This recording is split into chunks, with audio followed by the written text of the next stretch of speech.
چھوٹے بڑے مدینے کے پہنے ہیں سب لباس، نانا پھٹے پرانے ہیں کپڑے ہمارے پاس، اہل قریش پہن کر آئیں گے، مارے حیا کہ ہم تو نہ سجدے کو جائیں گے، مارے حیا کہ ہم تو نہ سجدے کو جائیں گے۔ جب آپ نے شہزادے کو اس قدر معلوم قاتل پایا تو جناب باری میں التجا کی، یا رب الپاک، جاتی بچے معصوم شگر شن ہیں، یہ پیغمبروں کے طور سے واقف ہیں، نو ہی ان کی نورداری کرے گا۔ ادھر تو آپ جناب باری میں دعا کرتے تھے، ادھر بی بی فاطمہ سجدے میں سر جھکائے حق تعالیٰ کی جناب عرض کرتی تھی، اے خالق،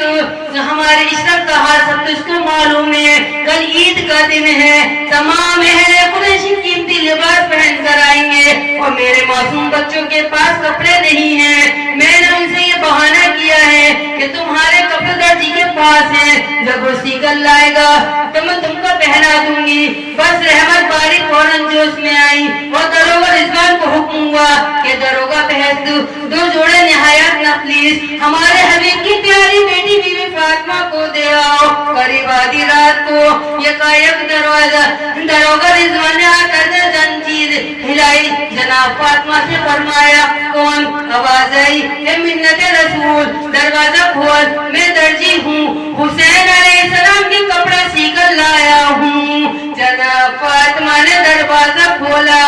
آپ فرماتے ہیں کہ میں نے ایک مرد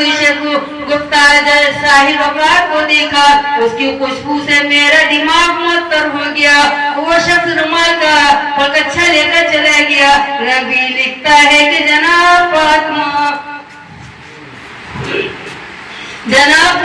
زیادہ اس پلکچھے کو لے کر باہر آئی، دیکھا تو وہ کرتے نفلیس، دو کعبے، دو پجامے، دو عبائیں، دو پگڑیاں، دو جوڑے نالینوں کے تھے۔ جناب فاطمہ اس قدر غمگین تھی، اس قدر خوش ہوئی اور سجدہ شکر بجا لائی۔ دوسری روایت ہے کہ حضرت جبریل علیہ السلام حضرت کے پاس تشریف لائے اور عرض کی، یا رسول اللہ، یہ جوڑے قابل کریم نے جنت سے بھیجے ہیں، آپ ان کو پانی میں ڈالیں اور دونوں سے دریافت کیجئے کہ کس رنگ کا مرغوب ہوگا ویسا ہی ہو جائے گا۔ الغرض آپ نے ان دونوں جوڑوں کو پانی میں ڈال دیا اور دونوں شہزادوں سے دریافت کیا۔ حضرت امام حسن نے سبز رنگ کا پسند کیا، حضرت امام حسین نے سرخ رنگ کا پسند کیا۔ جب آپ نے ان جوڑوں کو پانی میں نکالا تو ایک کا سبز رنگ تھا اور دوسرے کا سرخ تھا۔ آپ نے وہ دونوں جوڑے شہزادوں کو پہنا دیے اور بہت خوش ہوئے، پھر دونوں کو پیار کیا اور اپنے گلے سے لگایا۔ یہ دیکھ کر حضرت جبریل کے آنسو نکل پڑے۔ آپ نے فرمایا، اے بھائی کیوں رنجیدہ ہوئے؟ حضرت جبریل نے عرض کیا، جوڑا پسند جس نے کیا سبز رنگ کا، الماس پی کے رنگ جمرد شاہ ہو گیا، چاہا سرخ رنگ تو حضرت حسین نے، یہ قتل ہو گئے اپنے نہا گئے، سلطان دو جہاں ہوئے یہ سن کر بے قرار، امت نے یاد آئی کیا صبر اختیار۔ پھر آپ دونوں شہزادوں کو اپنے ہمراہ عیدگاہ لے گئے۔ راستے میں دونوں شہزادوں نے عرض کیا، اے نانا جان، سب اہل قریشی اپنے اونٹوں پر سوار ہیں، ہم بلا سواری ہیں۔ نانا جان، ہم کو شرم آتی ہے، ہم تو بلا سواری ہرگز نہ جائیں گے، ہم کو بھی اونٹ منگوا دیجئے۔ آپ نے یہ سن کر فرمایا، اے میرے لگتے جگر، نور بصر، اس قدر غمگین نہ ہو کہ عرض کی کپڑے تو میلے شاہ ابورار، پھر تو ہے ناکے پر پھرتے ہیں بازار، اب اونٹ کہاں سے ہمیں دو گے ہو سوار۔ مجھوم کے کہنے لگے احمد مختار، کہنا ہے تمہارا باقی شاہ کے نبی پر، تم آج پڑھو بس رسول عربی پر۔ بس پیار کر کے آپ نے امام حسن کو دائیں کاندھے پر اور امام حسین کو بائیں کاندھے پر چڑھا لیا اور آپ دونوں شہزادوں کو اپنے